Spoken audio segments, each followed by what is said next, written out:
کیا حال ہے؟ خیریت سے ہوں گے؟ ٹھیک ٹھاک ہوں گے؟ جی آج کل یہ جو پاکستان میں مونسون کا سلسلہ چل رہا ہے آپ خود بھی دیکھ رہے ہیں، اور یہ جو نظارے ہیں اسلامک ریلیٹڈ کیا کیا اس کے نشانی ہیں اور کیا کیا سب کچھ آپ کو اس ویڈیو میں جاننے کو ملے گا، آخر تک ٹھیک ہے نا، ہمارے ساتھ جڑے رہیے۔ سب سے پہلی بات ہے مونسون آپ کو پتہ ہے ہر سال آتے ہیں، اس کا اپنا ایک سلسلہ ہوتا ہے، ٹھیک ہے نا۔ یہ ایک اب نیا تعارف ہوا ہے کلاؤڈ برسٹ۔ بیسیکلی اب یہ کلاؤڈ برسٹ ہوتا کیا ہے؟ کلاؤڈ برسٹ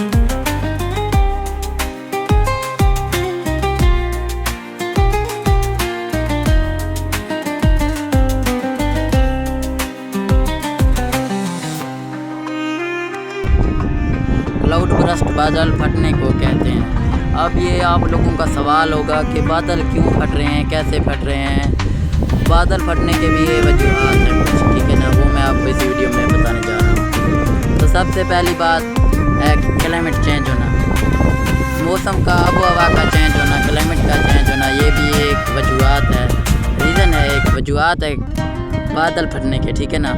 دوسری بات ہے کچھ علاقے بلند ترین سطح پر ہوتے ہیں، ٹھیک ہے نا، وہ آسمان کے بالکل قریب ہوتے ہیں، جیسے کہ وہاں بلند ہوتا ہے سطح، تو وہاں پہ بادلوں کا ٹکراؤ ہوتا ہے آپس میں، ٹھیک ہے نا، وہاں پر پھر بادلوں کا ٹکراؤ ہوتا ہے آپس میں، پھر بادل کے پھٹنے کے بھی وہاں کے چانس بہت ہوتے ہیں۔ پھر اللہ تعالیٰ کا بھی عذاب کچھ اس طرح سے آتا ہے، قیامت کی بھی ایک نشانی ہے، ٹھیک ہے نا۔ آپ جیسے کشمیر کے حالات دیکھ رہے ہیں، سوات کے حالات دیکھ رہے ہیں، ایسے بڑے بڑے عمارت بلڈنگ گرے جا رہے ہیں جیسے کہ یہ کبھی یہاں پر تھے بھی نہیں، پورا زمین کو ایک دم کلیئر کیا جا رہا ہے، ایسے سیلاب ہے۔ اللہ معاف کرے، یہ ایک اللہ تعالیٰ کی عذاب ہے، یہ ہمارے گناہوں کی سزا ہے، ہم سدھرنے کا نام ہی نہیں لے رہے ہیں۔ یہاں پر جاگیرداروں کی حکمرانی ہے، وزیروں کی حکمرانی ہے، آپ حالات دیکھ سکتے ہیں ملک کی کتنا مہنگائی ہے، یہ ہمارے اوپر ایک عذاب ہے، ایک نمونی کا اللہ تعالیٰ کا، ٹھیک ہے نا۔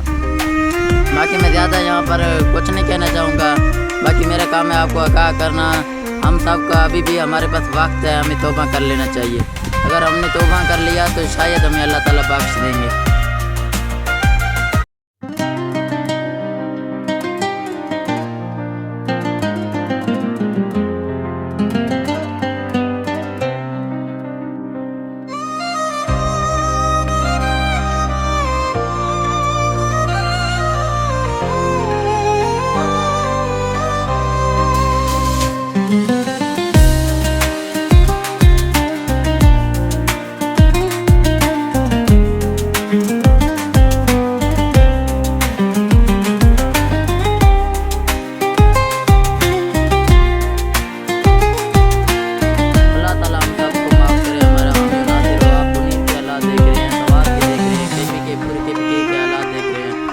تباہی پھیلی ہوئی ہے، اللہ تعالیٰ ہم سب کو معاف کرے، ہمارے اوپر کرم کرے، ہمارے گناہوں کو معاف کرے، باقی ہم سب سدھرنے کا نام ہی نہیں لیتے۔ پچھلے